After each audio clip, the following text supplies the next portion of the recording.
जाता है, संसार की तरफ भागता है। समझदार वही है जो संसार की तरफ पीठ कर ले और भगवान की तरफ मुंह कर ले। अभी हमारी पीठ भगवान की तरफ है और मुंह संसार की तरफ है। आज लोग परेशान क्यों हैं? क्योंकि संसार से सुख चाहते हैं।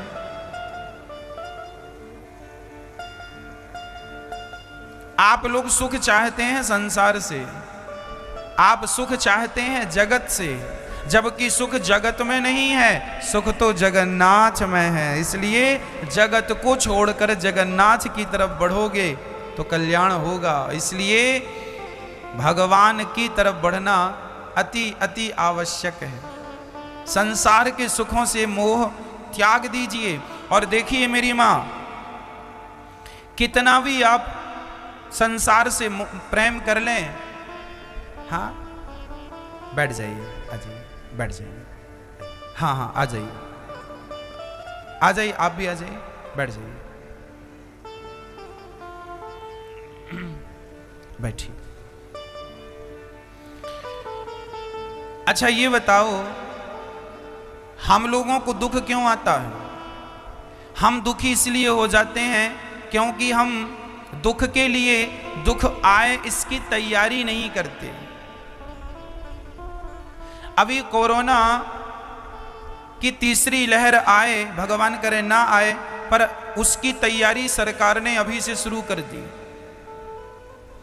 तैयारियां होती हैं भाई। बारिश आती है तो बारिश के पहले आप अपना छत साफ कर लेते हैं, छेद साफ कर लेते हैं, छत में पानी प्रॉपर बह जाए, नहीं तो फिर वो लीकेज हो जाएगा। तो बारिश आने के पहले बारिश की तैयारियां हो जाती हैं। सर्दियां आने के पहले आप लोग अपने स्वेटर इत्यादि धुल के साफ करके बढ़िया रख लेते हैं, कब पहनने की जरूरत पड़ जाए। मतलब तैयारी प्रॉपर हर चीज की होनी चाहिए कि नहीं। गर्मी आने के पहले लोग अपनी एसी को रिपेयर करवा लेते हैं कि भाई अब गर्मी आने वाली है, कभी भी जरूरत पड़ सकती है।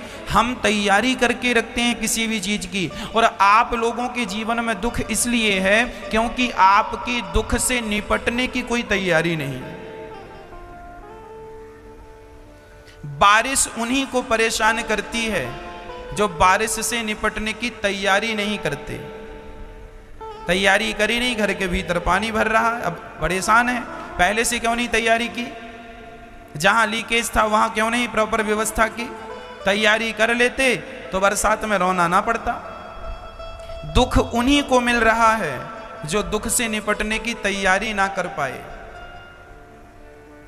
मैया जी आपकी तैयारी है? नहीं, चलो हम कराते हैं थोड़ी सी तैयारी, कर लो। आप लोग इतना जो चिपके हुए हैं संसार से, क्या आपका इतना चिपकना, इतना अटैचमेंट आपका क्या ये उचित है? आप लोग कहते हैं ये मेरा बेटा है, ये मेरी बेटी है, ये मेरा पति है, ये मेरी पत्नी है।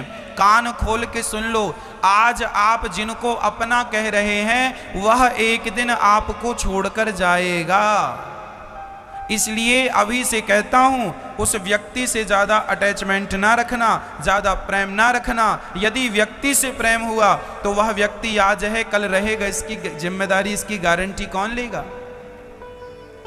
यदि आपने अपने पति से प्रेम किया, अपनी पत्नी से प्रेम किया, अपने पुत्र से प्रेम किया, अपनी पुत्री से प्रेम किया, तो जब तक ये लोग हैं तब तक तो सुख है, अच्छा है। पर कल को इनमें से कोई एक नहीं रहा तो फिर आप क्या करेंगे? रोएंगे, हे भगवान तुमने गलत कर दिया, हमारे फलाने को तुमने उठा लिया। हाँ, इसका मतलब आपको दुख से निपटने की आपने तैयारी बिल्कुल नहीं की। ये बताओ, क्या इस दुनिया में जो आया है क्या वो जाएगा नहीं? क्या आपको पता नहीं था कि आपका पति एक दिन आपको छोड़ के चला जाएगा?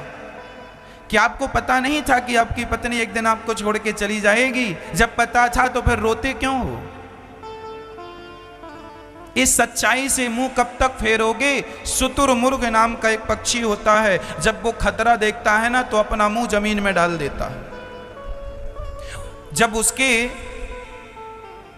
शुतुरमुर्ग के सामने जब बिल्ली आती है ना तो वो क्या करता है जानते हो? वो अपना मुंह जमीन में गाड़ देता है अंदर, किसी ने कहा क्यों शुतुरमुर्ग, ये तुम क्या कर रहे हो बिल्ली सा? अरे बोले मैंने तो आंखें बंद कर ली, बिल्ली भाग गई होगी।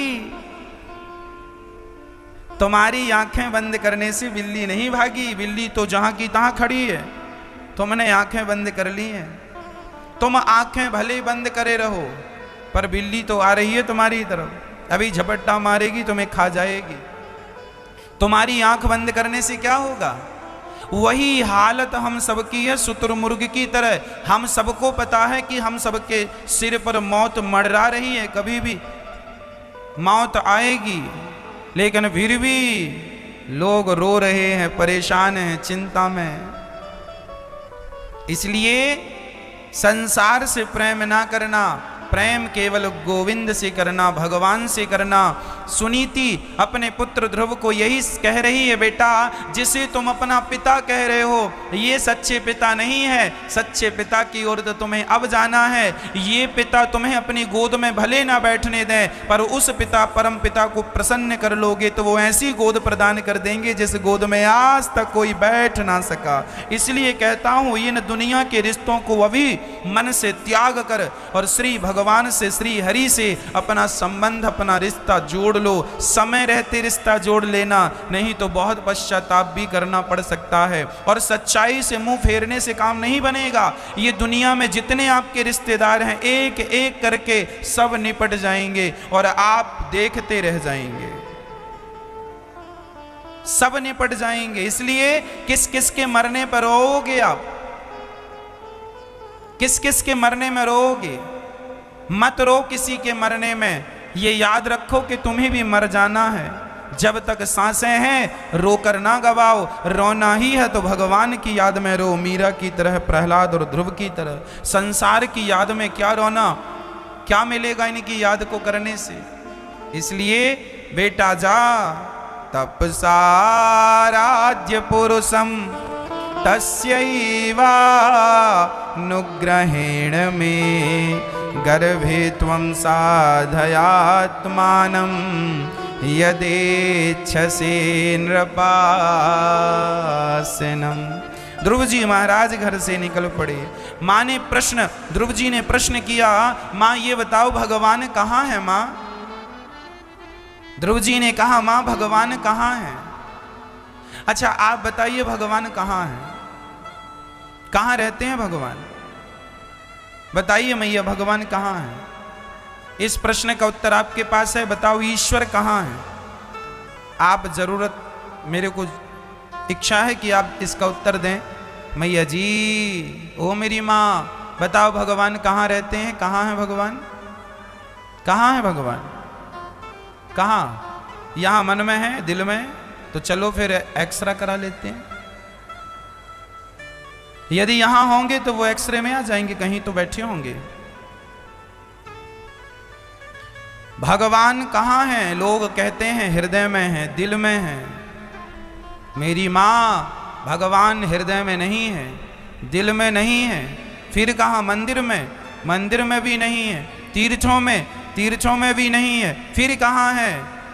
बोले भगवान तो भक्त के विश्वास में है। यदि विश्वास है तो ईश्वर है, और विश्वास नहीं है तो ईश्वर कहाँ है? मंत्र जाप मम दृढ़ विश्वासा, पंचम भजन सुवेद प्रकाशा। बिहारी जी के मंदिर में भगवान उन्हीं के लिए हैं जिनको विश्वास है। मंदिरों में भगवान उन्हीं के लिए बैठे हैं जिनको विश्वास है। जिनको विश्वास नहीं है उनके लिए तो सिर्फ पत्थर की मूर्ति ही है। हाँ जी, जगन्नाथ भगवान हैं, जगन्नाथ जी भगवान हैं। किसके लिए? जिनको विश्वास है उनके लिए। विश्वास नहीं है तो सिर्फ मूर्ति है। तो भगवान कहाँ है? भगवान सर्वत्र हैं। हरि व्यापक सर्वत्र समाना। सुन लीजिएगा, हरि व्यापक सर्वत्र समाना, परंतु प्रेम से प्रकट हो ही मैं जाना। दही के कण कण में मक्खन तो है, पर निकालने के लिए मथानी चाहिए। जब तक मथानी से मंथन ना हो तब तक दही से मक्खन निकल ही नहीं सकता। है तो सही मक्खन, पर निकलेगा कब? जब कोई मथानी लेकर आए और मथे। उसी प्रकार कण कण में भगवान है तो सही, पर कोई जब भक्ति करे तो भगवान प्रकट होते हैं, और भक्ति पर दिखता नहीं है। दही में मक्खन है पर दिखाई बिल्कुल नहीं पड़ता। दही में मक्खन है, क्या दिखता है? नहीं, नहीं दिखता। इसका अर्थ ये तो नहीं कि नहीं है। बहुत सारी चीजें होती हैं पर दिखाई नहीं पड़ती। एक सज्जन ने हमसे कहा, महाराज जी भगवान है तो दिखते क्यों नहीं? भगवान है तो दिखते क्यों नहीं? हमने कहा, मेरे भाई दूध में घी है, क्या तुझे दिखता है? नहीं, दूध में घी है, दिखाई नहीं पड़ता, पर है।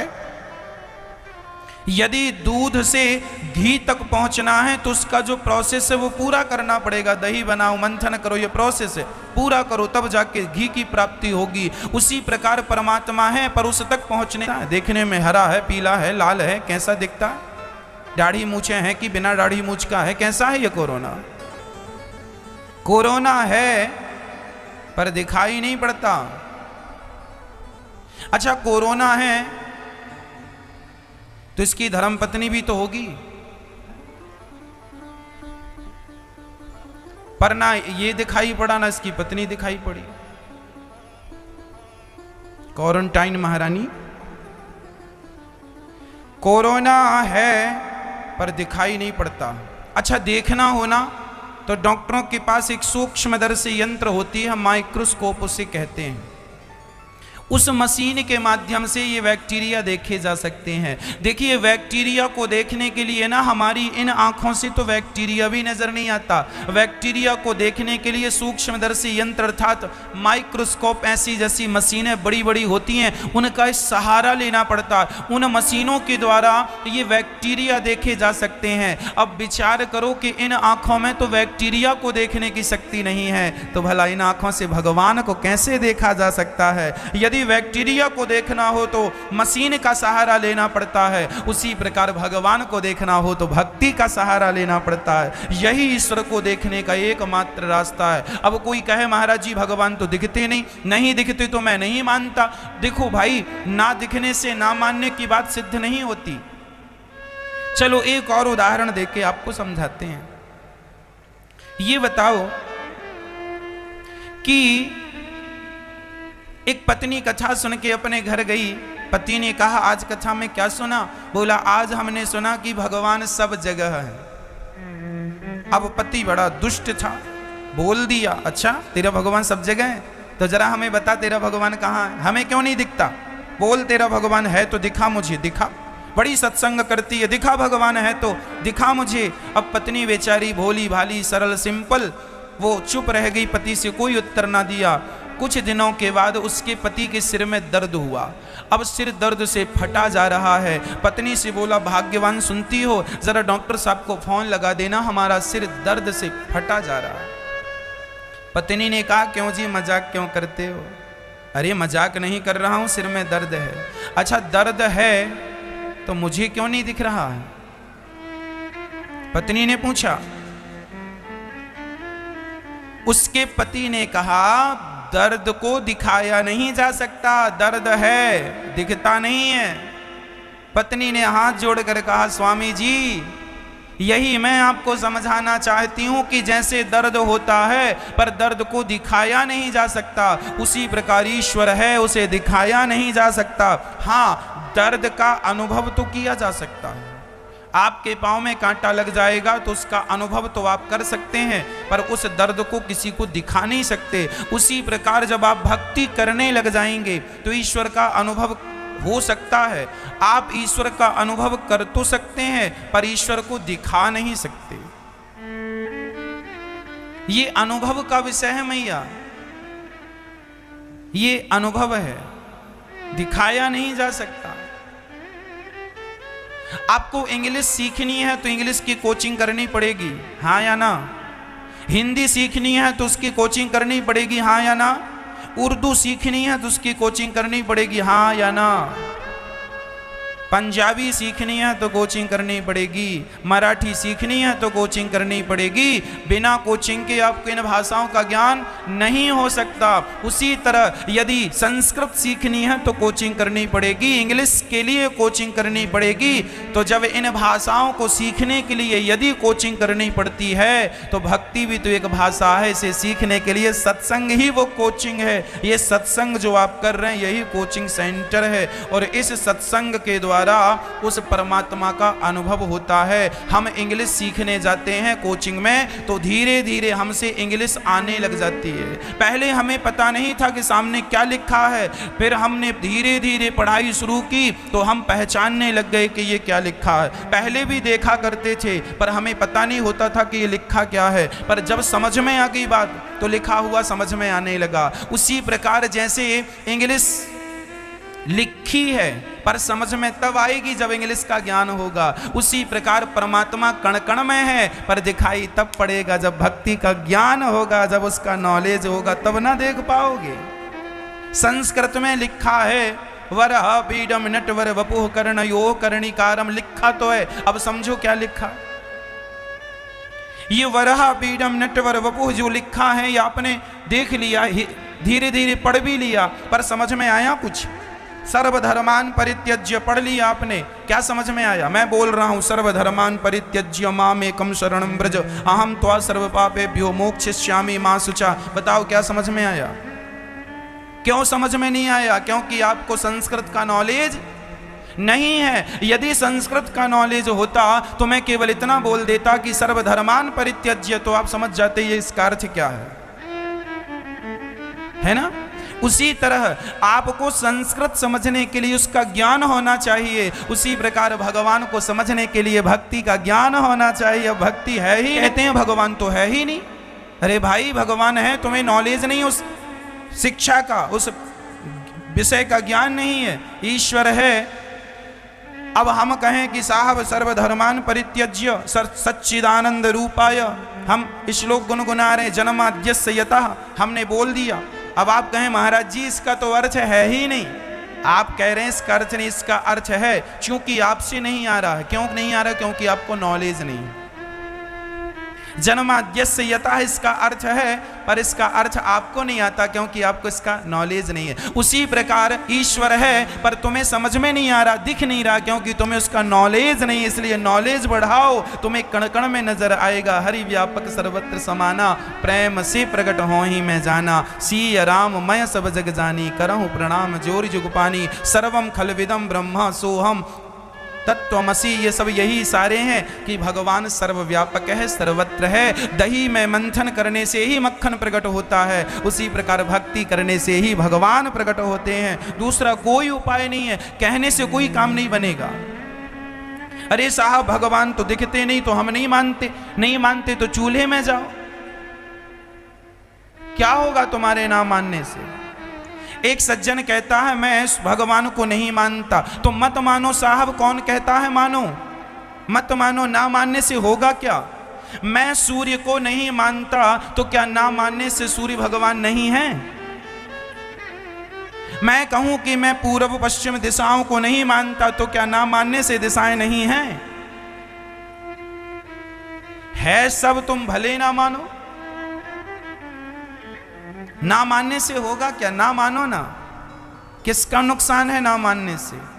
भगवान का क्या बिगड़ेगा? आजकल तो बेटे अपनी माँ को कहते हैं, गौरी गोपाल वृद्धाश्रम में माताएं रहती हैं। एक बेटे ने अपनी माँ को फोन लगा के कह दिया, माँ ने फोन लगाया कि बेटा कैसे हो, सब घर में कुशल है? तो बेटे ने कह दिया दोबारा फोन ना लगाना, हमारी कोई माँ नहीं है, हमारी माँ मर गई। माँ जिंदा है, माँ बात कर रही और बेटा कहता मर गई। तो आजकल तो बेटा अपनी माँ को नहीं मानता, तो फिर लोग कहते हैं मैं भगवान को नहीं मानता। तो भैया माँ को ही नहीं मानता आज का व्यक्ति, तो फिर भगवान को ना मानना तो फिर भी दूर की बात है। यदि माँ को ना मानने वाले लोग इस देश में पाए जाते हैं तो भगवान को ना मानने वाले लोग भी बहुत सारे पाए जाते होंगे। इसमें कोई आश्चर्य तो नहीं है, ऐसे लोगों की संख्या कम नहीं है। और ना मानने से ईश्वर का, मैं बिहारी जी को नहीं मानता, इसमें बिहारी जी का क्या नुकसान है? मैं जगन्नाथ जी को नहीं मानता, इसमें जगन्नाथ जी का क्या नुकसान है? अरे तुम्हारे जैसे कितने आए चले गए, पर जगन्नाथ जी तो जगन्नाथ जी अनादि अनंत समय से हम सभी के कल्याण के लिए विराजमान है।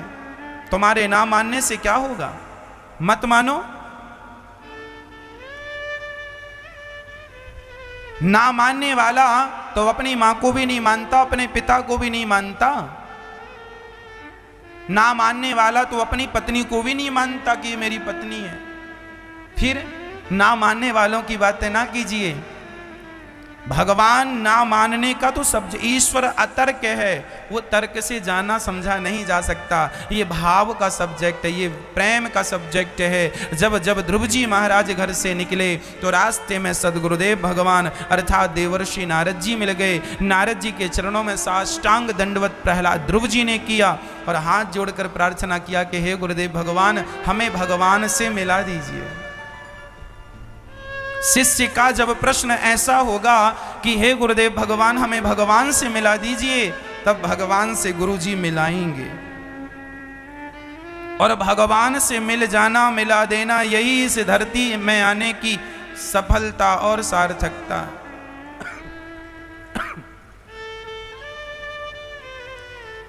ध्रुव जी महाराज ने नारद जी से कहा, नारद जी ने कहा बेटा तुम्हारे घर में बहुत बड़ा ठाट बाट है, राज सिंहासन है, सब छोड़ के जंगल में क्या कर रहे हो? ध्रुव जी ने कहा मुझे कोई राज्य पाट नहीं चाहिए, अब तो केवल भगवान की चाहत है। ध्रुव जी का विश्वास देखकर इनके गुरुदेव अर्थात नारद जी ने इन्हें द्वादशाक्षर मंत्र देते हैं। ओम नमो भगवते वासुदेवाय। बेटा इस मंत्र का जाप करना, तुम्हारा कल्याण हो जाएगा। ध्रुव जी महाराज जंगल में जप करने के लिए चल पड़े और यहाँ उत्तानपाद बड़े दुखी हो गए कि मेरी पत्नी ने अपमान कर दिया, नन्हा सा बालक सब छोड़ के चला गया। उत्तानपाद दौड़े, बेटा ध्रुव रुक जाओ, बेटा ध्रुव रुक जाओ, हम तुम्हें अपनी संपत्ति दे रहे हैं, सिंहासन दे रहे हैं, जाओ मत, जंगल में बड़े बड़े जानवर हैं, मर जाओगे। ध्रुव जी ने कहा थोड़ी देर पहले जो पिता अपनी गोद में नहीं बिठाता था, अभी मैंने भगवान को पाया नहीं, केवल भगवान को पाने का संकल्प लिया है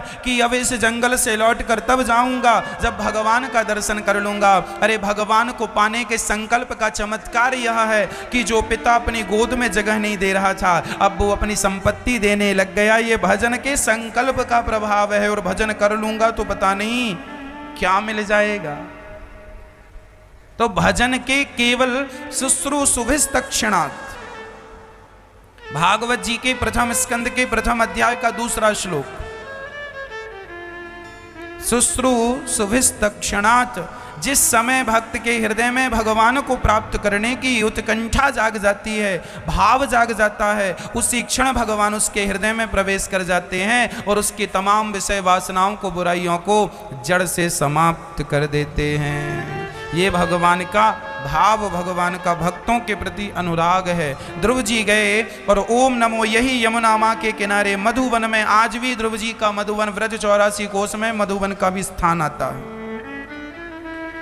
मधुवन में अर्थात ध्रुव जी यमुना के पुलिन तट पर खड़े होके भगवान नारायण का ध्यान करने लगे। भगवान नारायण की छवि बसाली नारद जी ने बताई कि भगवान नारायण की आंखें ऐसी ऐसी हैं, बाल ऐसे ऐसे हैं, घुंघराले घुंघराले हैं, ऐसे ऐसे भाव हैं। और ये चिंतन करना, देखिए हमें कोई ना कोई पुलिस जब चोर को पकड़ती है तो चोर का स्केच बनवाती है कि नहीं?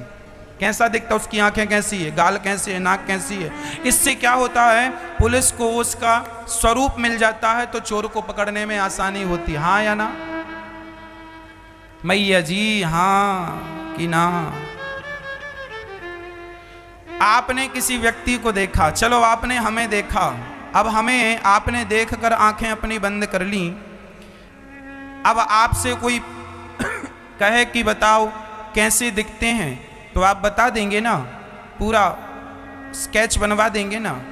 ठाकुर आपने बिहारी जी को एक बार देख लिया और देखकर आंखें बंद कर ली, उसके बाद कोई पूछा कि बिहारी जी कैसे दिखते हैं, तो बिहारी जी की ना छवि आपकी आंखों में रहेगी, हृदय में रहेगी। होता है ऐसा। आप किसी व्यक्ति को एक बार देख लें तो आप उसका हुलिया तो बता ही सकते हैं कैसा है। उसी प्रकार अच्छा, हुलिया जब तक पता ना हो तब तक व्यक्ति पकड़ में नहीं आता। हाँ या ना? हुलिया तो बताना पड़ता। उसी प्रकार ध्रुव जी को नारद जी ने भगवान का हुलिया बताया कि इसका ध्यान करना। भगवान कैसे हैं? सशंख चक्रम सकिरीट कुंडलम, है ना, सपीत वस्त्रम। क्या सुंदर उपमा, क्या सुंदर उदाहरण, क्या सुंदरता ठाकुर जी की। वरह बीडम नटवर वपुः कर्णयोः कर्णिकारं बिभ्रदवासः कनक कपिशं वैजयन्तीं चामालाम। ये ईश्वर की कल्पना, कैसा भाव है। आंखें बड़ी सुंदर सुंदर से, घुंघराले से बाल उनके, मोर पर मुकुट पर मोर का पंख लगा है, कानों पर कुंडल लटक रहे हैं, गले में माला पड़ी है, कमर में करधन बंधी है, हाथ में बाजू बंद है, और सुंदर सा शांताकारम भुजग शयनम पद्मनाभम सुरेशम। ये भगवान का दर्शन का एक भाव है कि ऐसे स्वरूप का दर्शन करना। जब आप जाकी रही भावना जैसी, प्रभु मूरत देखी तिन तैसी। जो भक्त जो भाव रखता है अपना भगवान के प्रति, भगवान उसी भाव से उसे दर्शन देने के लिए प्रकट होते हैं। इसलिए आपको एक भाव रखना होता है कि आप इस भाव से दर्शन करना चाहते हैं। आप किनका दर्शन करना चाहते हैं? यदि आप राम जी का दर्शन करते हैं तो राम जी की छवि बसाइए, सीताराम की छवि बसाइए, धनुष बाण हाथ ने लिए हैं। और यदि श्याम सुंदर को देखना चाहते हैं तो बांसुरी सहित भगवान गोपाल जी का स्वरूप का ध्यान कीजिए। और भगवान नारायण का ध्यान करते हैं तो चतुर्भुज रूप में भगवान नारायण लेटे हुए हैं, लक्ष्मी जी चरण दबा रही हैं, शेषनाग, ये करना होगा। जब तुलसीदास जी वृंदावन आए पहली बार, तो तुलसीदास जी को देखकर तुलसीदास जी ने भगवान श्री कृष्ण को प्रणाम करने के लिए झुके, तो जो पुजारी जी थे ना, वो विनोद में हंसी में बोल दिए, अरे तुलसीदास जी, आप तो राम जी के भक्त हो, फिर भगवान श्री कृष्ण को प्रणाम क्यों कर रहे हो? आप तो राम जी के अपने अपने इष्ट को नमन करे सब कोय। सब अपने अपने इष्ट को नमन करते हैं, और आप तो हमारे इष्ट अर्थात कृष्ण को, आप तो राम के उपासक हो, और आप श्री कृष्ण को प्रणाम कर रहे हो। तुलसीदास जी झुके ही थे प्रणाम करने कि तभी उन्होंने व्यंग कर दिया पुजारी जी ने कि आप तो राम के उपासक हो। हाथ अपने जन के कारण श्री कृष्ण भये रघुनाथ। तुलसीदास जी के लिए भगवान श्री कृष्ण क्या बन गए? रघुनाथ, अर्थात राम जी बन गए। मुरली नीचे कर ली और धनुष बाण लेकर खड़े हो गए। पुजारी जी दंग रहे, में राम ही नजर आएंगे न में, और राम में यदि कृष्ण का भक्त देखे राम को तो राम में श्री कृष्ण नजर आएंगे, क्योंकि ये दो नहीं एक ही हैं। जाकी रही भावना जैसी आप एक मन में छवि बनाइए कि आप किनको देखना चाहते हैं। ये दोनों एक ही हैं, इनमें रत्ती भर अंतर हमें नहीं समझना चाहिए। राम और कृष्ण में ध्रुव जी ने ध्यान किया और 1 माह 3 दिन में एक बार कुछ खा पी लेते और भगवान का चिंतन करते। दूसरा माह लगा, 6 दिन में कुछ खाते। चौथा महीना लगा, 12 दिन में कुछ खाते। 5 माह पूरे हो गए ध्रुव जी की तपस्या के। 6वां महीना लगा, पांव के अंगूठे के बल खड़े होके केवल भगवान का प्रणव बोलने लगे, ओम नमो भगवते वासुदेवाय। जब इस मंत्र का उन्होंने जाप किया, 5 माह पूरे हो गए। इंद्रासन हिलने लगी, पृथ्वी की वायु रुक गई। सारे देवता भगवान के पास गए, प्रभु भक्त को जाकर दर्शन दो, नहीं तो हमारा तो श्वास लेना भी, सांस भी रुकी पड़ी है। भगवान बोले, मैं ऐसे ध्रुव जैसे भक्त को का दर्शन, उन भक्त को मैं दर्शन देने नहीं जाऊंगा, बल्कि ऐसे महान भक्त का दर्शन करने जाऊंगा। और भगवान प्रकट हो गए ध्रुव जी महाराज के सामने। आंखें बंद थी ध्रुव जी की, नेत्र बंद थे, और हृदय में भगवान की सुंदर सी बाकी झांकी। उनके सुंदर से आंख, सुंदर से गाल, सुंदर सी छवि छटा अंदर विराजमान थी। तब भगवान ने वो अंदर की छवि खींच ली, आंख खुली तो वही बाहर थे जो भीतर थे। ध्रुव जी स्तुति करना चाह रहे हैं, पर कोई आता जाता पढ़ाई लिखाई तो थी नहीं। तब भगवान ने स्पर्श करा दिया कपोलों पर। भगवान की कृपा होती है ना भक्तों, तो मूकम करोति वाचालम पंगुम लंघयते गिरिम यत्कृपातमहं वन्दे परमानंदम माधवम। जब भगवान की कृपा होती है ना मैया जी, तो गूंगा भी बोलता है, लंगड़ा भी पहाड़ लांग जाता है।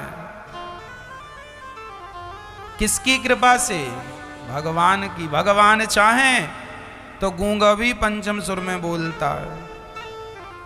योऽन्तः प्रविश्य मम वाचमिमां प्रसुप्तां संजीवयत्यखिल शक्तिधरः स्वधाम्ना। अन्यास्तहस्तचरणश्रवणत्वगादीन् प्राणान् नमो भगवते पुरुषाय तुभ्यम्।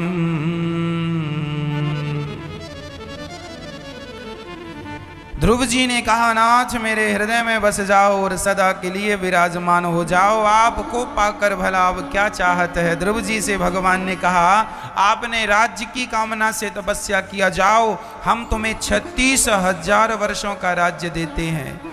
जो पिता अभी गोद में नहीं बिठा रहे थे, ऐसे ध्रुव को भगवान ने अखंड राज्य दे दिया। संसार के लोगों के पीछे क्या भागते हो? संसार के लोग देंगे भी तो क्या देंगे? टुकड़े दे देंगे। अरे भगवान तो 2 मुट्ठी चावल के बदले 2 लोगों का स्वामी बना देते हैं सुदामा को। वो भगवान है, वो जब देंगे ना तो तुम्हारी झोलियां भी छोटी पड़ जाएंगी।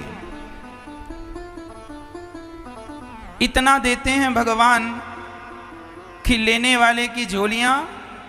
इसलिए जगत से क्या मांगना, भगवान से मांगो। दाता एक राम, भिखारी सारी दुनिया। ये ऑलरेडी भिखारी लोग, इनसे क्या मांगते हो? एक राजा के पास एक भिखारी चला गया मांगने के लिए। तो राजा के लोगों ने बताया कि राजा अभी मंदिर में है। तो भिखारी मंदिर चला गया। अब भिखारी मंदिर के बाहर खड़ा था कि राजा भगवान के सामने हाथ जोड़े खड़ा था। तो भिखारी चला गया और राजा से पूछा, क्यों जी ये आप हाथ जोड़े हैं किनके सामने? बोले ये भगवान हैं। तो ये आपने हाथ जोड़ के क्या कहा इनसे? राजा बोला, मैं इनसे मांगता हूँ, इनसे लेता हूँ और इनसे लेकर मैं आपको दे देता हूँ। इनसे लेकर मैं आपको दे देता हूं। तो भिखारी ने कहा कि जब आप ही इनसे लेकर देते हैं तो हम ही इनसे ना मांग लें? क्या हमसे इनसे हमारी इनसे कोई लड़ाई है? अरे जब आप भी भिखारी ही हैं तो आप भी तो मांग के ही हमें दे रहे हैं, तो हम आपसे क्यों मांगे? डायरेक्ट उसी से मांग लें जो आपको ही दे रहा है। तो भिखारी ने उस दिन से किसी से मांगना नहीं, भगवान से जब सब इन्हीं से मांगते हैं तो हम भी इन्हीं से कहेंगे। जो कहना है भगवान से कहो, जो लेना है भगवान से लो। हम तो कहते हैं लेने की ज़रूरत ही नहीं पड़ेगी, मांगने की ज़रूरत नहीं पड़ेगी। कब ज़रूरत नहीं पड़ेगी? जब आप ये कह देंगे कि मेरा तो श्याम से नाता। हम जब भगवान से अपना संबंध स्थापित कर लेंगे, जब हम भगवान के हो जाएंगे तो भगवान हमारी विनती सुन लेंगे और हमें घबराने की भी ले हुए भगवान के चरणों में आपने समर्पित होकर भक्ति की है। ध्रुव जी के प्रजापति शिशुमार की पुत्री भ्रमी से इनका विवाह भी हुआ। कल्प और वत्सर इनके पुत्र हुए हैं। ध्रुव की दूसरी पत्नी वायु पुत्री इला से इनका एक पुत्र उत्कल भी हुआ है। इन्हीं के वंश में आगे चल के अंग हुए, फिर बैन हुए, फिर पृथु भगवान प्रकट हुए, जिन्होंने पृथ्वी को समतल किया, दोहन किया और 10,000 कान मांगे भगवान से यज्ञ के बाद। कानों को हमें अपना ठीक रखना चाहिए। जब तक कान हमारे बढ़िया हैं तो कथाएं श्रवण करते रहना चाहिए। भगवान यदि प्रवेश करेंगे आपके हृदय में तो प्रविष्टः कर्णरंध्रेण। भगवान कहाँ से जाते हैं? अंदर, कानों से। जब तक आप भगवान की कथाएं नहीं सुनेंगे तब तक भगवान आपके हृदय में प्रवेश कर ही नहीं सकते। आप जब कथा सुनेंगे तभी तो। अच्छा एक बात बताओ, बिहारी जी से मिलने की उत्कंठा कब जागी? जब कथा सुनी। जगन्नाथ जी से मिलने की उत्कंठा कब जागी? देखो यूं ही दर्शन कोई सामान्य व्यक्ति जाके बिहारी जी का दर्शन करके आए तो वह दर्शन इतना महत्व नहीं रखता। जब कथा सुनकर आप दर्शन करने जाएंगे, कथा सुनेंगे तो पता चलेगा कि ये बिहारी जी की महिमा क्या है, ये कौन है बिहारी जी, क्यों खड़े हैं हमारे और आपके लिए। जब आप इनकी जानकारी लेकर, इनकी महिमा जानकर जाएंगे, जब कथाओं को सुनकर जाएंगे तो इनके दर्शन में फिर वो सुख मिलेगा कि इस सुख के पहले आपको ऐसा सुख कभी नहीं मिला। और सामान्य बिना कथा सुने कोई दर्शन कर ले तो वो दर्शन सामान्य दर्शन है, कोई अर्थ नहीं उस दर्शन का विशेष।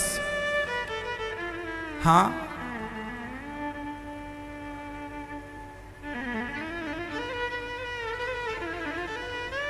इसलिए कथाएं जरूरी हैं। 10,000 कान मांगे। अब मनु जी महाराज के एक पुत्र की कथा पूरी हुई, उत्तानपाद अब दूसरे पुत्र की चर्चा सुनिए। प्रियव्रत जी का विवाह विश्वकर्मा की पुत्री वर्हिष्मती से हुआ। इनके पुत्र आग्नेत्र हुए, फिर नाभि, फिर अंग, फिर ऋषभदेव जी, जिनके 100 पुत्र हुए। ऋषभदेव जी ने अपना कल्याण किया अपने पुत्रों को उपदेश देकर। फिर भगवान जंगल में जाकर उन्होंने आत्म कल्याण किया। इन्हीं के सबसे बड़े पुत्र थे श्री भरत जी। भरत जी महाराज सब छोड़ करके गंडकी के तट पर गए भजन करने, पर भजन करते करते उन्हें एक मृग से प्रेम हो गया। सब छोड़ के गए थे कि भगवान के भजन में परिवार की रिश्तों की कोई बाधा ना पड़े, पर जंगल में जाने से एक मृग से प्रेम कर लिया। और प्रेम जब मृग से हुआ तो अंत समय मृग का चिंतन करते करते भरत जी मर गए। और जब मृग का चिंतन हुआ तो अंत यामति सागति, भरत जैसे ज्ञानी को अगले जन्म में मृग बन के आना पड़ा। जिसकी जो मति होती है ना मैया, वही गति होती है। इसलिए हम आपसे कहा करते हैं, आप लोग मरने के समय बिल्कुल सावधान रहना। भरत जी ने मृग से प्रेम कर लिया और आप लोगों ने किससे प्रेम किया है? अच्छा सच्ची बताना, आप लोग किससे प्रेम करते हैं? आप अच्छा ये बताओ, आपके मरते समय आपको किसकी याद आएगी? आएगी भगवान की। यदि आएगी तब तो बढ़िया है। हम तो चाहते भी यही है कि आपको मरते समय भगवान की ही याद आए। लेकिन आज संसार के लोगों को देखकर ऐसा लगता नहीं है। लोग बहुत संसार के प्रति इनका लगाव बहुत ज्यादा है। तो आपसे प्रार्थना है, आप लोगों ने अपने मरने की कोई तैयारी की कि नहीं है? तैयारी, बिना तैयारी के मरोगे तो नरक जाओगे। इसलिए तैयारी कर लो। क्या तैयारी कर ले महाराज जी? हम करा रहे हैं, करो। रोज 1 चम्मच गंगा जल पिया करो। रोज सवेरे भगवान को चढ़ा करके तुलसी खाया करो। आज यदि आपने तुलसी प्राप्त कर ली है, भगवान के चरणों का चरणामृत पी लिया है, और आज आपने पी लिया और आज किसी भी समय मरोगे तो तुलसी ग्रहण की है, आज भगवान का दर्शन कीर्तन भजन किया है। आज यदि मरते समय तुम भूल भी गए और आज तुमने भगवान का दर्शन किया है, आज तुलसी ग्रहण की है, भगवान को प्रणाम किया है, तो आज दिन भर तुम्हें कभी भी मरोगे भगवान के धाम को ही जाओगे। और भूल, इसलिए कहता हूं मरने का ही इंतजार ना करो, अभी से सावधान। सवेरे 2 घंटे, सवेरे 1 घंटा मोबाइल चार्ज कर लो, दिन भर चलता। सवेरे याद 10 मिनट भगवान के सामने बैठ जाओ, भगवान को प्रणाम कर लो। हे नाथ, आप ही हमारी माता हो, आप ही हमारे पिता हो, हमें आपके सिवा हम किसी को जानते नहीं हैं। श्रीमन्नारायण श्रीमन्नारायण का जाप कर लो, तुलसी ग्रहण कर लो, भगवान का चरणामृत ले लो। हाँ, और फिर बाद में यदि बीच में मर भी गए तो कोई दिक्कत नहीं है। और चलते फिरते सोते जागते नाम लेते रहा करो, सीताराम सीताराम, राधे श्याम, श्रीमन्नारायण श्री। कभी भी मर जाएंगे तो जाएंगे भगवान के धाम। ये तैयारी है। और आजकल लोग दिन भर बैठे बैठे पड़ोसन की बातें, पड़ोसी क्या मिलेगा इससे, व्यर्थ समय ना गवाओ, भगवत चिंतन भगवत चर्चा करो, कभी भी मर जाएंगे कोई भरोसा नहीं, इसलिए हर क्षण भगवान के साथ।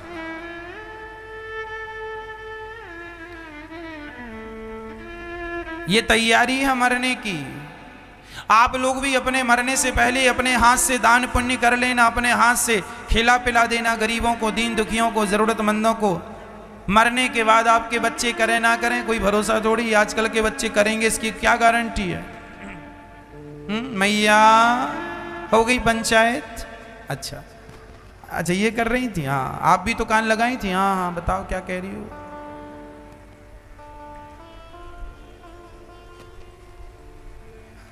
तो मरने के पहले तैयारी अपनी कर लो, अपने हाथ से दान पुण्य अच्छे कर्म कर लो, गौदान कर लो जीवन में, मरने के पहले भागवत सुन लो, भगवान के चरणों में अपने आप को समर्पित कर दो, किसी भूखे को भोजन करा दो, किसी के आंसू पहुँच लो, यही तो पुण्य है। पाप तो हम लोग ना चाह करके भी करते ही रहते हैं। यही तैयारियां मरने की।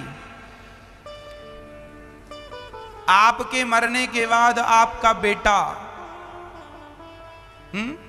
क्या करेगा? दे दी बेटे को, इतना दिया।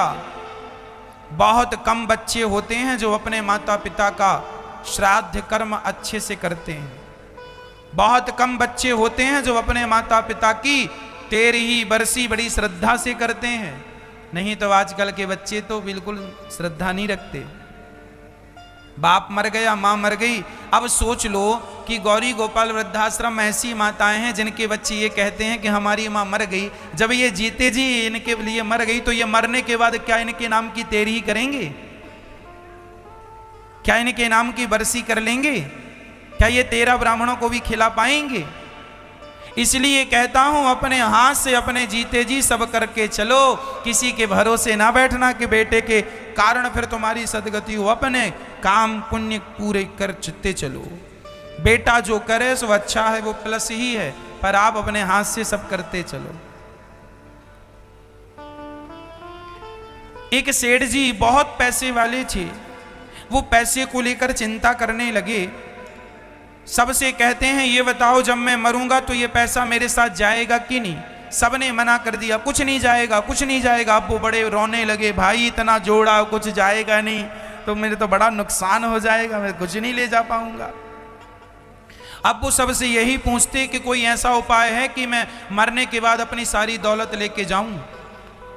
कैसा कोई उपाय है कि सारी संपत्ति में लेकर जाऊं? सबसे पूछा, कोई उत्तर नहीं। एक महात्मा से पूछा, क्यों भाई ये बताओ, मैं अपने मरने के बाद क्या सारी दौलत लेकर जा सकता हूं? महात्मा जी ने कहा बिल्कुल जा सकते हैं। कैसे? बोले आप ये बताओ अमेरिका गए हैं कभी? हाँ। बोले अमेरिका जब आप जाते हैं तो भारत का पैसा बैंक में जमा करते, वहां डॉलर प्राप्त करते हैं, फिर वहां डॉलर चलते हैं। उसी प्रकार जैसे भारत का पैसा अमेरिका में नहीं चलता, वहां डॉलर चलता है, उसी प्रकार यहां का पैसा भगवान के घर नहीं चलता। यहां पैसा खर्च करके जो पुण्य की कमाई करते हो, वो पुण्य के पैसे वहां काम आते हैं, वो पुण्य काम आता है। इसलिए अपने हाथ से ये संपत्ति से पुण्य करना शुरू कर दो। जो यहां दोगे वो वहां तुम्हें परमात्मा दे देगा। इसलिए ज्यादा जोड़ने के पीछे ना भागिएगा। इतना जोड़ लूं, इतना, बेटों को करोड़ों दे दोगे तो उसका 1 रुपए का पुण्य नहीं मिलेगा, और किसी भूखे को 2 रोटी दे दोगे उसका बहुत बड़ा पुण्य मिल जाएगा। इसलिए ये दास अनिरुद्ध गौरी गोपाल अन्न क्षेत्र चलाता। ये दास अनिरुद्ध रोज 3000 लोगों को भोजन बांटने का प्रयास करता है। रोज यहाँ अन्न क्षेत्र चलता है, आप सभी सहयोग करते हैं। 3000 साधु रोज भोजन करते हैं, पेट भर भोजन ग्रहण करते हैं। और गौरी गोपाल जी की रसोई चालू हो गई। आप कभी भी वृंदावन आना तो भोजन करने गौरी गोपाल जी की रसोई में ही आना।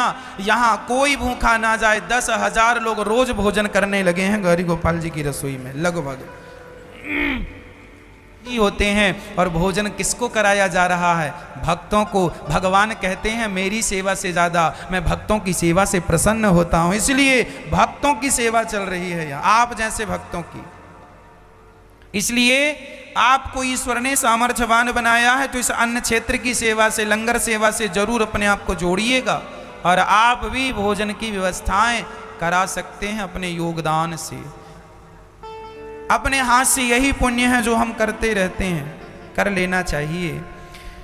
भरत जी महाराज मरते समय मृग का चिंतन करते हैं, अंत समय में मृग बन के आए, उनका मृग शरीर पूरा हुआ, तीसरे जन्म में भरत जी मनुष्य बन के आए, पर कोई पढ़ाई लिखाई की नहीं, सब संसार ने जड़ भरत के नाम से कहना स्टार्ट कर दिया। लोग जड़ भरत, जड़ अर्थात मूर्ख, भरत जी को नाम दे दिया जड़ भरत।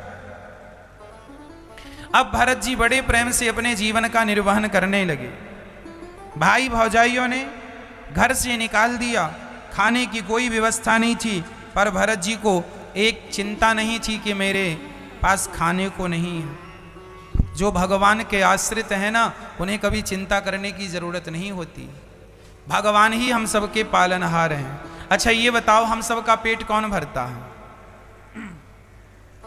कई बार हम लोग ये घमंड में रहा करते हैं, अहंकार में, कि हम किसी का पेट भर रहे हैं। ये अहंकार कभी ना करना, हम किसी का पेट नहीं भरते, हमारे द्वारा ईश्वर ही ये सब कार्य कर रहे हैं। कोई किसी का पालनहार नहीं है।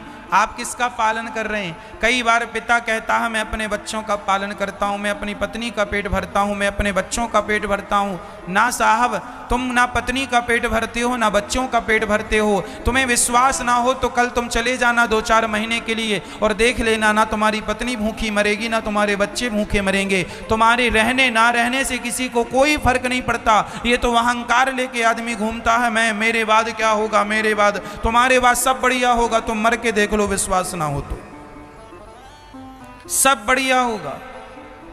किसी की गाड़ी रुकती नहीं है, किसी के रहने ना रहने से कोई फर्क नहीं पड़ता। बताओ, आपके मरने पर क्या आपका परिवार भूखा मरेगा? आपकी पत्नी भूखी रहेगी ना? ना सोचो, खप सब पेट भर के खाएंगे। जबरदस्ती आदमी टेंशन लेता, मेरे बाद क्या होगा। एक दादाजी कह रहे महाराज मेरे बाद मेरे बच्चों का क्या होगा। अरे भाई तुम मरो आराम से, निश्चिंत होके जाओ, सब बढ़िया होगा। तुम्हारे बाप दादे मर गए, तुम जिंदा हो कि नहीं? फिर तुम्हारे बाप दादों के मरने में क्या तुम्हारा चूल्हा बुझा कि तुम्हारे मरने में तुम्हारे बच्चों का चूल्हा बुझ जाएगा? सबके पालनहार भगवान हैं। कोई ये ना कहे कि मैं किसी का पालन कर रहा हूं। यही हमारी सबसे बड़ी भूल है, यही हमारी सबसे बड़ी अज्ञानता है। राम सबके पालनहार हैं, हमारे श्याम सुंदर सबके पालनहार हैं। कोई किसी का पालन नहीं करता, कोई किसी को गिलास भर पानी नहीं पिलाता, कोई किसी को 2 रोटियां नहीं देता। भगवान ही सबको किसी ना किसी रूप में देते हैं। इसलिए ये अहंकार मिटा दीजिए कि मैं कुछ हूं, मैं कुछ नहीं हूं। इस भाव से भरत जी जंगल में रहने लगे कि मेरा अब भगवान के अतिरिक्त कुछ नहीं, कोई नहीं। तभी राजा रहुगण, सिंधु सौवीर देश का राजा रहुगण पालकी में चढ़ के जा रहा था। भरत जी को कहार बना के पालकी पे जोत लिया। भरत जी महाराज चलने लगे, छलांग लगाई, चींटी ना पांव पे दब जाए। राजा रहुगण ने पर्दा हटाकर कहा क्यों रे, बड़ी उछल कूद कर रहा, आज तुझे मृत्यु दंड दूंगा, तूने राजा का मेरा अपमान कर दिया। भरत जी को लगा आज इस मूर्ख को ज्ञान देना ही पड़ेगा। बताओ राजन, तुम हमें मारने की बात कह रहे हो, बताओ मारोगे किसे? अच्छा ये बताओ, मरता कौन है? शरीर मरता है या आप आत्मा मरती है? अच्छा बताओ, आप मरोगे कि नहीं? मेरा सवाल आपसे। मैया आप मरोगी कि नहीं ये पूछ रहा हूं मैं। मरेंगे? अरे गलत उत्तर है आपका, 1 करोड़ हार गए आप।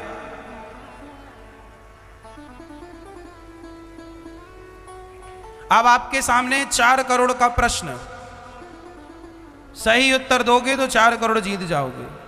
नेक्स्ट प्रश्न ये रहा, मैं शरीर नहीं हूं, मैं आत्मा हूं। शरीर और आत्मा अलग अलग हैं। जैसे मोबाइल और सिम, मोबाइल और सिम ये दोनों अलग अलग हैं। मोबाइल अलग है, सिम अलग है, दोनों अलग अलग हैं, पर एक दूसरे के बिना चलती नहीं।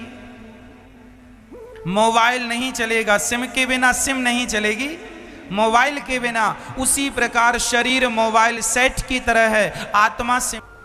आपका मोबाइल नंबर मोबाइल में होता है कि सिम में होता है? क्या है मोबाइल नंबर? यदि आप इस मोबाइल से सिम निकाल के दूसरे में डाल दें तो वही नंबर उस मोबाइल पे चालू हो जाएगा। हाँ जी, हाँ या ना? उसी प्रकार आपका शरीर कपड़े की तरह है, आत्मा निकलकर भगवान दूसरे शरीर में डाल देंगे तो यही नंबर उस मोबाइल में काम करने लग जाएगा। आप ज्यों की त्यों रहेंगे, शरीर बदलते रहते हैं, नंबर वही रहता है, मोबाइल बदलते रहते हैं। हर साल आप मोबाइल बदल लेते हैं, नंबर नहीं बदलते, नंबर वही है। इस सिम को निकाल कर मोबाइल से उस मोबाइल में डाल दिया, सिम वही है, नंबर वही है, मोबाइल बदलते गए, शरीर बदलते गए, आत्माएं तो सब वही हैं, आत्मा नहीं बदलती है। आत्मा नैनम छिंदंती शस्त्राणी नैनम दहति पावका। आत्मा तो अजन्मा है, अमर है, आग जला नहीं सकती, पानी गीला नहीं कर सकता, तलवार काट नहीं सकती। वासांसी जीर्णानि यथा विहाय। ये शरीर जो है ये कपड़ा है, कपड़ा त्याग कर हम नया कपड़ा धारण करते हैं। उसी प्रकार आत्मा पुराने शरीर रूपी वस्त्र को त्याग कर नया वस्त्र अर्थात नया शरीर धारण करती है। अब आप बताओ, आप मरते हैं या नहीं? मृत्यु किसकी होती है, शरीर की या फिर आत्मा की? कौन मरता है? शरीर मर जाता है। और शरीर इसलिए मर जाता है क्योंकि ये ऑलरेडी मरा हुआ है। आत्मा निकल जाए तो वो मरा है, आत्मा जब तक है तब तक एक्टिव है। तो शरीर की कोई कीमत नहीं है। आत्मा निकल जाने के बाद लोग शरीर को चिता पे जला देते हैं। शरीर का महत्व होता तो मरने के बाद भी लोग शरीर को रखते, क्यों नहीं रखा जाता? मतलब शरीर का कोई अस्तित्व नहीं है, अस्तित्व तो उस आत्मा का था। तुम शरीर नहीं थे, तुम शरीर थे तो तुम तो मरने के बाद भी थे। शरीर तो आत्मा ना रहने पर भी है। यदि शरीर से ही तुम्हारा प्रेम था तो शरीर तो पड़ा है। जीव नित्य के ही लगी तुम रोवा, जीव तो शरीर मरा पड़ा है। ये लो मरा, देख लो, लगाओ छाती से, पर नहीं, कब तक छाती से लगाओगे? आत्मा निकल गई। मैं कौन था? मैं वही था जो निकल गई, मतलब मैं आत्मा हूं। ये अनिरुद्धाचार्य कौन है? मैं आत्मा हूं। मैं इस शरीर से निकलकर दूसरे शरीर में चला जाऊंगा, दूसरे से निकलकर तीसरे में। ये बेड जिस पर सोते हो क्या ये साथ ले जाओगे? ये यहीं मिला है और यहीं के लिए मिला है, यहां से आगे के लिए नहीं। उसी प्रकार तुम्हें संसार में पत्नी पुत्र परिवार पद प्रतिष्ठा जो मिला है सब यहीं के लिए मिला है, यहां से आगे तो खाली हाथ सबको जाना है। जो यहां मिला है वो यहीं के लिए मिला है। पर आप लोगों की गलती ये है, आप पकड़ लेते ना, साहब हम मिला हम छोड़ेंगे नहीं। वो गुबरीला कीड़ा जैसी वाले बात हो गई। गोबर का कीड़ा गोबर का एक ढेला बनाता है, लेके जाता है, अपने घोंसले तक पहुंचता है, अपने घर तक पहुंचता है बिल।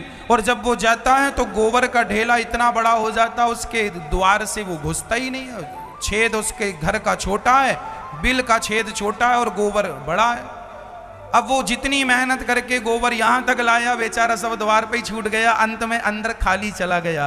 तुम जितना कमा रहे हो ये सब द्वार पे यहीं छूट जाएगा, अंत में तो तुम्हें अकेले ही जाना है। तुम भले हाय हाय मेरा मेरा लड़ लो झगड़ लो कुछ भी कर लो, पर ये ढेला, ये संसार का ढेला सब यहीं रह जाएगा।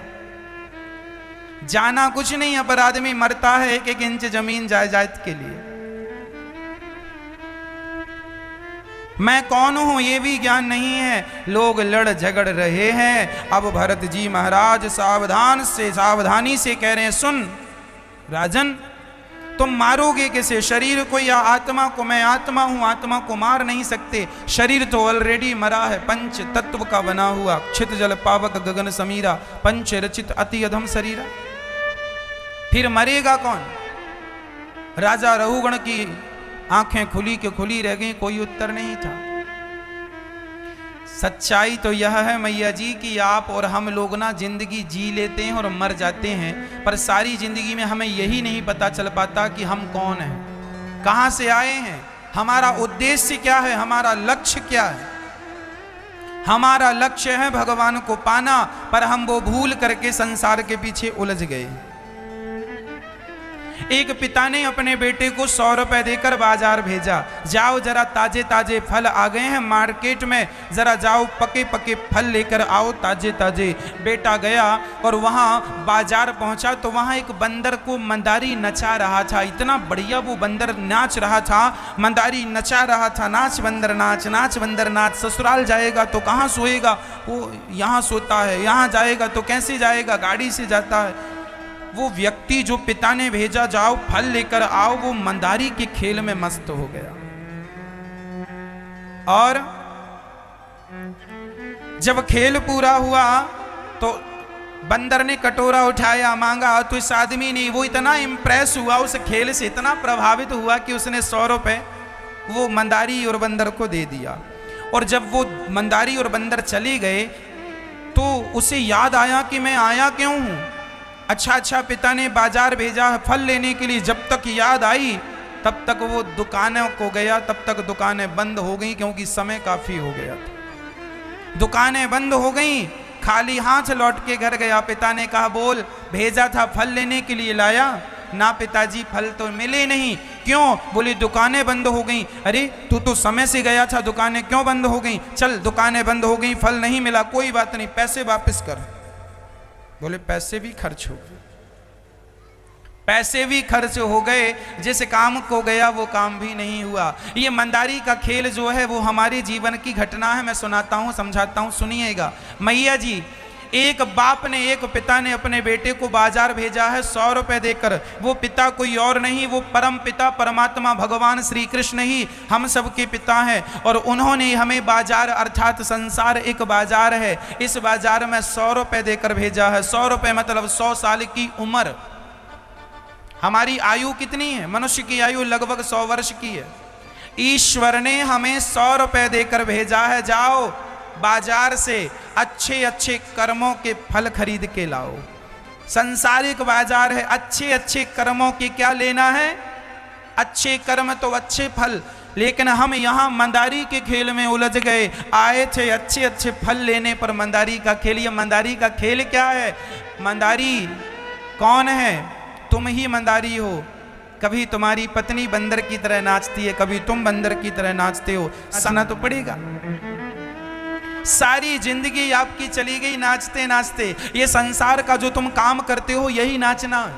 हाँ या ना, समझ में आ रहा है कि नहीं? ये संसार का हम लोग जो काम करते हैं यही है नाचना। और सारी जिंदगी उसके 100 रुपए कहाँ खर्च हो गए?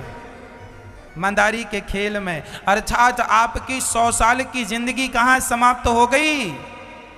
पत्नी, पति, पुत्र, परिवार, सारी जिंदगी नाचते रहे। पहले पत्नी के लिए नाचे, फिर बच्चों के लिए नाचे, फिर पद प्रतिष्ठा के लिए नाचे। नाचते नाचते नाचते नाचते जब होश आया कि पिता ने भेजा क्यों था, अर्थात ईश्वर ने भेजा क्यों, जब तक तुम्हें होश आया तब तक तो बहुत बुढ़ापा आ चुका था। अर्थात दुकानें बंद हो गई, अर्थात तुम्हारी से निकल गया और खाली हाथ तुम वापस चले जाओगे। आप लोगों के बुढ़ापा आ रहा है, समझ लेना, नहीं बहुत देर हो जाएगी, खाली हाथ जाओगे। भगवान कहेंगे चल 100 रुपए का हिसाब दे, अर्थात 100 साल का हिसाब दे। तो क्या हिसाब रहेगा? बताओ आप लोगों के पास क्या है ईश्वर को देने के लिए?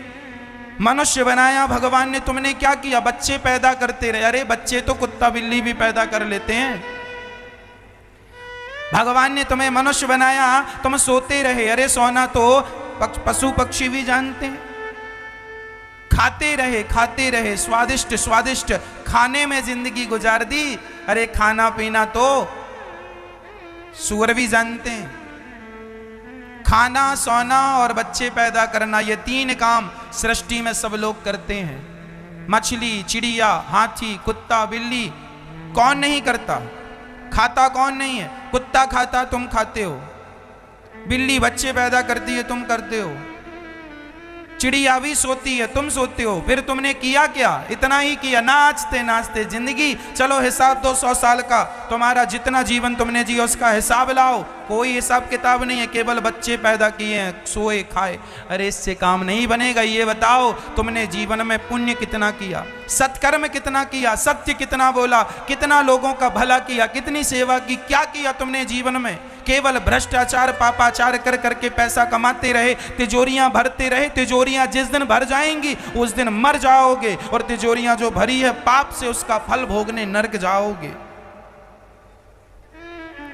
गलत ना करना, मेहनत करके 2 रोटी खाना, जीवन किस लिए मिला है ये समझ लेना।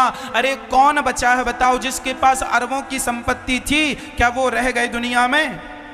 राज राजे रहे, अरे वो तो ऐसा है वैसा है, ऐसी है वैसी है। एक बहन पड़ोसन की 3 घंटे तक बुराई की, और 3 घंटे बुराई करने के बाद बोली हमें क्या करना, जब करना ही नहीं था तो 3 घंटे बिगाड़े काहे? फिर क्यों बिगाड़े? आदमी ऐसे ही करता, 3-3 घंटे आदमी की बुराई करता व्यक्ति की, और बोलता फिर हमें क्या करना, जब करना ही नहीं था तो 3 घंटे क्यों खराब किए अपने? अब वो 3 घंटे ईश्वर की लिस्ट में चढ़ गए, उसका हिसाब देना पड़ेगा। भगवान ने तुम्हें मुंह दिया, इसका अर्थ ये नहीं कि तुम कुछ भी बोल जाओगे, कुछ भी कह जाओगे। अगले जन्म में भगवान तुम्हें मुंह ही नहीं देगा, चमगादड़ बना के उल्टा लटका देगा। ज्यादा उल्टी सीधी बातें करोगे तो भगवान अगले जन्म में जीव को बीच से काट देगा और मेंढक बना के भेजेगा, कहते रहना टर टर टर। ये वही लोग हैं जो पिछले जन्म में बड़ी निंदा चुगली बुराई करते थे, इनका मुंह बंद ही नहीं होता था। किसी का भी बस बहाना मिल जाए, बोलना है बोलना है बोलना है, पड़ोसन ऐसा, पड़ोसी ऐसा, फलाना ऐसा। तुम्हें क्या करना है, वो ऐसा, तुम कैसे हो ये देखो। बुरा जो देखा न मैं चला, बुरा न मिलिया कोई फायदा नहीं। आप लोग केवल अपना नुकसान कर रहे हैं। मानो ना मानो सच्चाई है, सिर्फ अपना नुकसान करते हो। जब हिसाब मांगेंगे विधाता तब मेरी बात आपको याद आएगी कि कहा था अनिरुद्धाचार्य ने, हम नहीं समझे, परिणाम देखो क्या हुआ।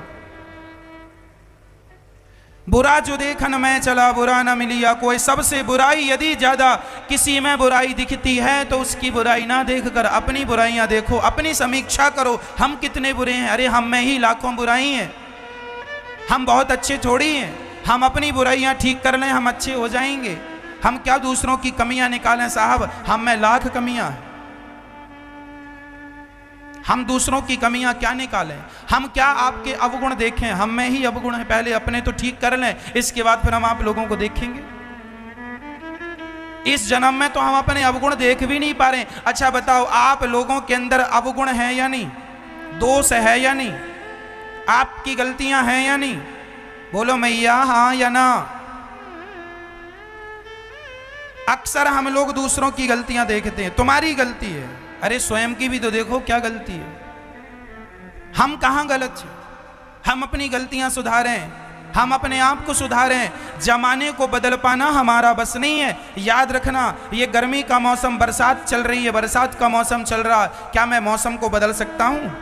क्या आप मौसम को बदल सकते हैं? ना आप मौसम को बदल सकते हैं, ना तो आप ऋतुओं को बदल सकते हैं, ना आप नदी को समुद्र बना सकते हैं, ना समुद्र को नदी बना सकते हैं, ना मौसम को बदल सकते हैं, ना जलवायु को बदल सकते हैं, ना जमाने को बदल सकते हैं। लेकिन एक बात है कि आप अपने आप को बदल सकते हैं, और जिस दिन आपने अपने आप को बदल दिया, संसार उसी दिन बदल जाएगा।